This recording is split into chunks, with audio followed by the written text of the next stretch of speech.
Ayan, mag-update tayo sa ating solar power system.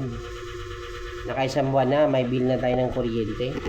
Meron nga pong pagbaba ng ating konsumo, no, sa pang-araw-araw. Dati meron tayong 132 kilowatts sa isang buwan. Ngayon po, naging 114 na lang. No? 140 na lang. May bumaba siguro mga bumaba 14, 32, mga 18 to 20 kilowatts ang binaba. Medyo maliit lang yung baba kasi nag-umpisa rin kasi tayo gamit ng mga appliances dahil nga iniisip natin nakakatipid din tayo sa solar.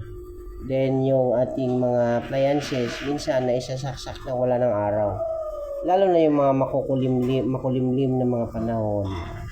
Pero ang importante po ay bumaba na ang ating readings, no, sa ating Meralco. Ayan, no, medyo maganda ngayon ang sikat ng araw.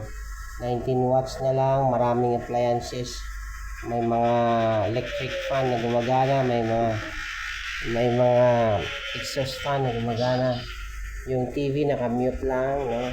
Yung refrigerator gumagana. May ilaw tayo kasi madilim pag wala. Yan, no. So 20 watts, 12.5 watts, 16 watts na lang. Siguro expect natin na mas bababa pa ito sa susunod na buwan. Then binabala ko na rin pong mag-upgrade pa ng dalawa pang solar panel na 5200 watts para meron siyang total na 800 watts. At siguro mas maganda iyon, no? Lalagyan na rin natin ng baterya para kahit sa gabi magagamit na natin. Alright.